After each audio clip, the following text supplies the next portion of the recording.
Making sense of multiple adjectives. Unraveling the rules. Hello, English language learners. Today, we're going to explore a fascinating part of English grammar that can truly bring your language skills to the next level. We're talking about the order of multiple adjectives. Mastering this concept can make your English sound more natural and fluent.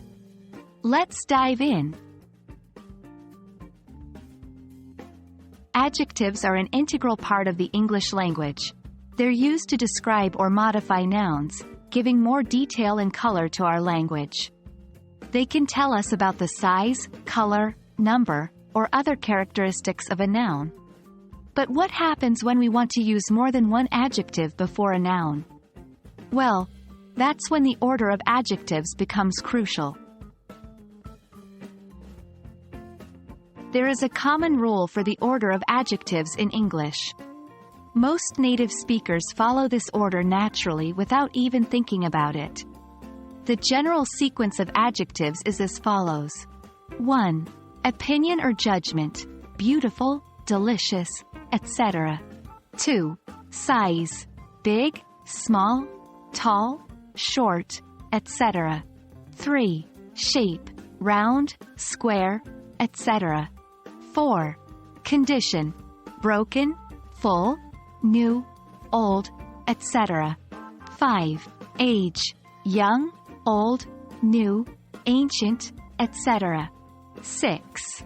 Color, blue, green, red, etc. 7. Origin, American, Chinese, etc. 8. Material, wooden, metallic, etc. 9. Purpose or qualifier, fishing, racing, etc. Let's look at an example. We bought a beautiful large old red Italian racing car.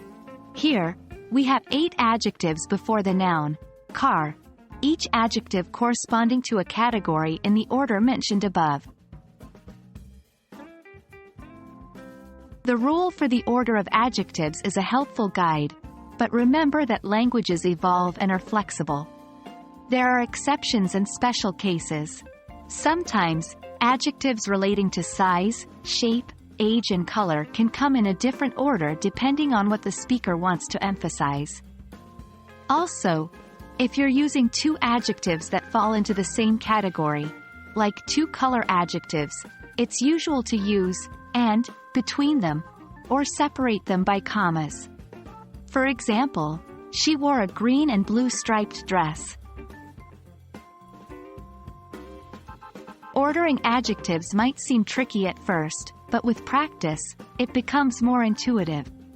The most important thing is to keep practicing, reading, listening, and writing in English. This will help you get a natural feel for the language. We hope this video on the order of multiple adjectives has been useful and will assist you in your journey to becoming a proficient English speaker. See you in the next video.